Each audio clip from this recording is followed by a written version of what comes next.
Assalamualaikum warahmatullahi wabarakatuh. Bismillahirrahmanirrahim. Alhamdulillahirabbil alamin. Teman-teman, marilah kita mulai kajian ini dengan baca Ummul Quran. Semoga mendapatkan keberkahan dari Allah Subhanahu wa taala. Bismillahirrahmanirrahim. Alhamdulillahirabbil alamin. Allahumma shalli wa sallim wa barik ala sayyidina Muhammad wa ala ali sayyidina Muhammad. Allahumma ighfir lana wa li walidina wa li masyayikhina wa li masyayikhi masyayikhina wa li muallimina wa li muallifi kutubina, khususan Syekh Umar Abdul Jabbar rahimahullahu taala wa nafa'ana bihi wa bi ulumihi wa bi kutubihi al-mabadi'ul fiqhiyah juz al-awwal fid daraini amin ya rabbal alamin. Al-Fatihah. A'udzu billahi minasyaitonir rajim. Bismillahirrahmanirrahim. Alhamdulillahirabbil alamin. Arrahmanir rahim. Maliki yaumiddin. Iyyaka na'budu wa iyyaka nasta'in. Ihdinas siratal mustaqim. Siratal ladzina an'amta 'alaihim ghairil maghdubi 'alaihim waladdallin. Amin. Baiklah, kita akan membaca kitab Mabadi'ul Fiqhiyah juz awal karya Syekh Umar Abdul Jabbar. Kita sampai pada halaman 4. Kita bacakan saja. Soal mal Islam ma utawi apa iku al Islamu Islam. Jadi pertanyaannya, apa itu Islam? Kemudian beliau menjawab, huwa utawi Islam iku ad-dinu agama alladzi nyatani agama ba'asa kang wis ngutus sapa Allahu Gusti Allah bihi kelawan alladzi ngutus ing sapa sayyidana ing tuan kita Muhammadan nyatane Muhammad sallallahu muga-muga paring rahmat ta'zim sapa Allahu Gusti Allah alaihi ing atase Muhammad wa sallama lan muga-muga paring keselamatan sapa Allah ing Muhammad. Lah Gusti Allah ngutus Kanjeng Nabi Muhammad kelawan nggawa agama Islam iku kanggo apa? Lihidayatin nas, supaya dadi petunjuk kaduwe menungso, wa sa'adatihim lan dadi kebahagiaan bagi menungso. Jadi teman-teman sekalian, di sini Syekh Umar Abdul Jabbar memberikan batasan atau definisi kepada kita bahwa agama Islam itu adalah agama yang diturunkan kepada Kanjeng Nabi Muhammad sallallahu alaihi wasallam. Untuk apa? Untuk menjadi petunjuk bagi manusia dan untuk menjadi kebahagiaan bagi manusia. Apa yang disampaikan oleh Syekh Umar Abdul Jabbar ini tidak jauh berbeda dengan apa yang disampaikan oleh Sayyid Muhammad bin Alawi Al-Maliki. Apa kata beliau? Beliau mengatakan begini, jika kaum muslimin hari ini menerapkan berbagai hukum fikih dan ajaran Islam sebagaimana yang dilakukan oleh generasi terdahulu, maka umat Islam, umat ini pasti menjadi umat yang paling maju dan umat yang atau manusia yang paling berbahagia. Itulah yang disampaikan oleh Sayyid Muhammad bin Alawi Al-Maliki rahimahullah. Juga senada dengan apa yang disampaikan oleh Imam Malik, Imamuna Malik, gurunya Imam Syafi'i. Apa kata beliau?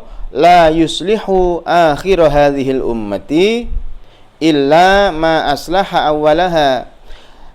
Yang artinya la yuslihu, tidak menjadi baik, tidak memperbaiki, ya, akhir hadhil ummati ing akhir-akhire umat iki, apa sing ndak memperbaiki, illama kejaba perkara aslaha kang wis ngapik-ngapiki apa ma awalaha ing awal-awale umat iki. Maknanya apa? Umat sekarang ini, kata Imam Malik, tidak akan bisa menjadi baik itu ya, kecuali dengan apa-apa, dengan perkara-perkara, dengan hal-hal yang sudah terbukti memperbaiki awal dari umat ini. Teman-teman sekalian, ini ada catatan mengenai makolahnya Imam Malik tadi, bahwa perkataan ini adalah merupakan perkataan Imam Malik yang diriwayatkan oleh Qadhi Ismail di dalam kitab beliau Al-Mabsut ya. Sebenarnya kitab ini hilang ya, tapi uniknya meskipun kitab ini hilang, sempat ya dinukil oleh Qadhi Iyad gitu, yang ditulis di dalam kitab beliau, dan juga oleh Imam Ibnu Taimiyah di dalam kitab beliau juga rahimahumullah taala. Oke, kita kembali kepada apa yang disampaikan oleh Imam Syekh Umar Abdul Jabbar tadi, bahwa agama Islam diturunkan untuk menjadi hidayah, untuk menjadi petunjuk bagi manusia dan sekaligus untuk menjadi kebahagiaan manusia. Nah, mungkin kita bertanya-tanya, apa kebahagiaan itu di dunia itu apa? Bagaimana mekanismenya? Sebagai salah satu contoh, teman-teman sekalian,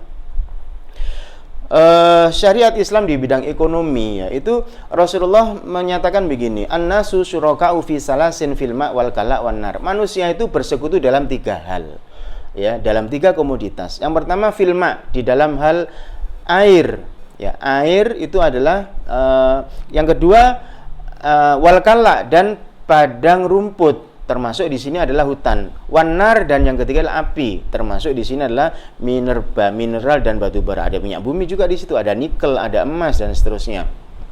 Nah, itu dalam pandangan syariat Islam adalah merupakan kepemilikan umum.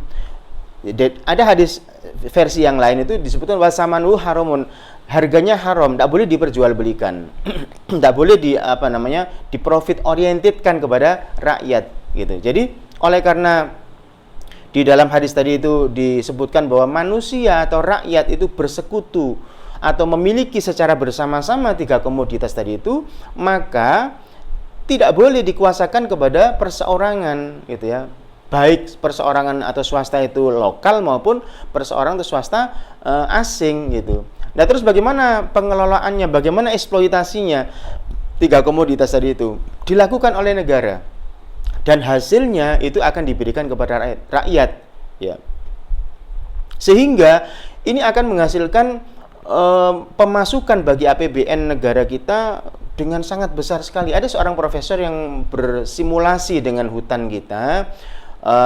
Beliau menghitung potensi luasan hutan di Indonesia itu sekian ribu hektar, kemudian per hektarnya itu ditanami sekian puluh pohon yang kemudian nanti akan ditebang pada saat dia usia 20 tahun, nilai keekonomisinya sekian-sekian. Itu dengan simulasi itu, teman-teman sekalian, dari hasil hutan saja itu bisa dihasilkan untuk APBN kita 2.000 triliun rupiah per tahun. Ini bukan angka yang kecil ya, ini angka yang sangat-sangat besar sekali. Belum lagi dari minerba, ya, belum lagi dari air. Yang mana semua tadi itu sekarang malah diberikan kepada swasta gitu ya. Nah, teman-teman sekalian, dari pelaksanaan hukum syariah yang satu ini saja, yaitu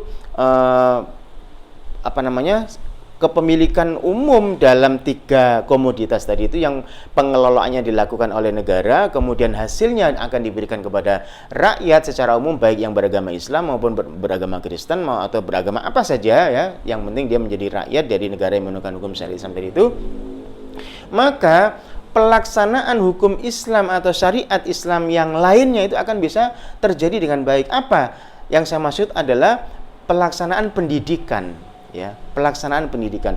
Jadi dengan dana yang demikian besar yang didapatkan dari 3 komoditas tadi itu, teman-teman sekalian, maka negara akan bisa merunning proses pendidikan yang bermutu dan gratis itu, sebagaimana yang diamanahkan oleh syariah. Jadi dalam pandangan syariah, pendidikan itu gratis untuk warga negaranya. Kenapa? Karena dalam hadis Nabi disebutkan thalabul ilmi faridatun ala kulli muslimin. Menuntut ilmu itu merupakan kewajiban atas semua kaum muslimin. Maka negara akan berikan fasilitas kepada rakyatnya untuk menuntut ilmu, sehingga mereka akan menjadi orang-orang yang well educated, mereka akan menjadi orang-orang yang baik, orang yang mengenal Allah Subhanahu wa taala, sehingga kita bisa pastikan gitu ya, anak-anak ataupun warga negara yang well educated tadi itu, mereka tidak akan pernah tawuran seperti pada saat ini. Kalaupun mereka itu menjadi aparat, mereka tidak akan pernah menganiaya anak buahnya sendiri, bahkan menembak anak buahnya. Itu tidak akan pernah mereka lakukan. Kenapa? Mereka well educated dengan agama Islam, itu kan. Ketika mereka menjadi pejabat, tidak akan ada seperti laporan Profesor Mahfud bahwa ada transaksi sekitar 300 sekian triliun rupiah yang mencurigakan di sebuah departemen. Nah, tidak akan terjadi seperti itu. Kenapa? Karena mereka dididik dengan Islam, gitu kan? Dididik dengan Islam. Jadi saya katakan pelaksanaan syariat Islam di bidang ekonomi tadi itu memudahkan untuk pelaksanaan syariat Islam di bidang yang lain, yaitu di bidang pendidikan, yang outcome-nya itu adalah rakyat yang kualifikasinya itu mereka adalah well educated, ya, mereka menjadi orang-orang yang baik. Nah, yang kedua apalagi? Yang kedua adalah memudahkan pelaksanaan syariat Islam di bidang yang lain. Apa? Di bidang kesehatan, di bidang saya. Ya, di bidang kesehatan.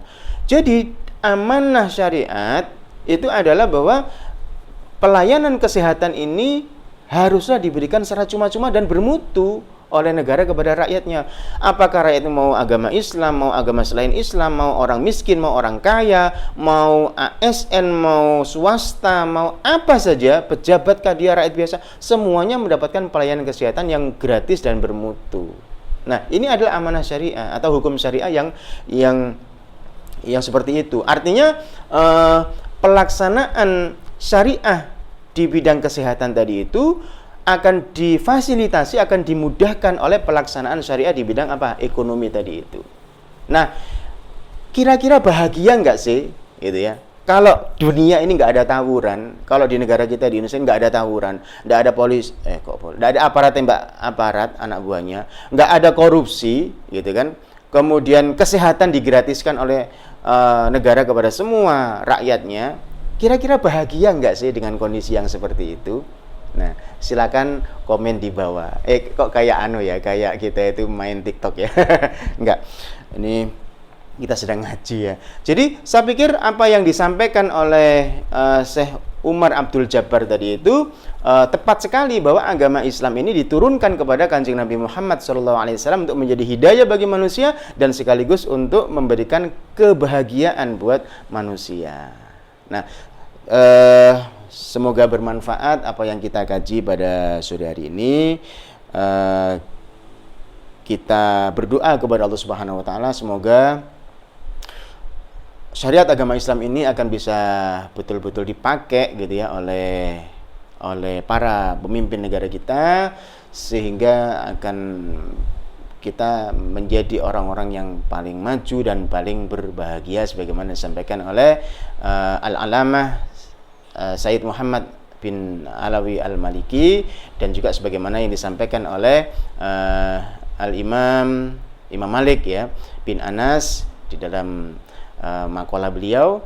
Dan tentu saja seperti yang disampaikan oleh Allah Subhanahu wa taala dalam surat Al-Anbiya, "Wa ma arsalnaka illa rahmatan lil alamin," dan tidaklah kami mengutus kamu Muhammad dengan membawa apa? Tentu dengan membawa agama Islam. Illa rahmatan lil alamin, kecuali untuk menjadi rahmat atas seluruh alam. Kurang lebihnya mohon maaf. Subhanakallahumma wa bihamdik, asyhadu an la ilaha illa anta, astaghfiruka wa atubu ilaik. Wassalamualaikum warahmatullahi wabarakatuh.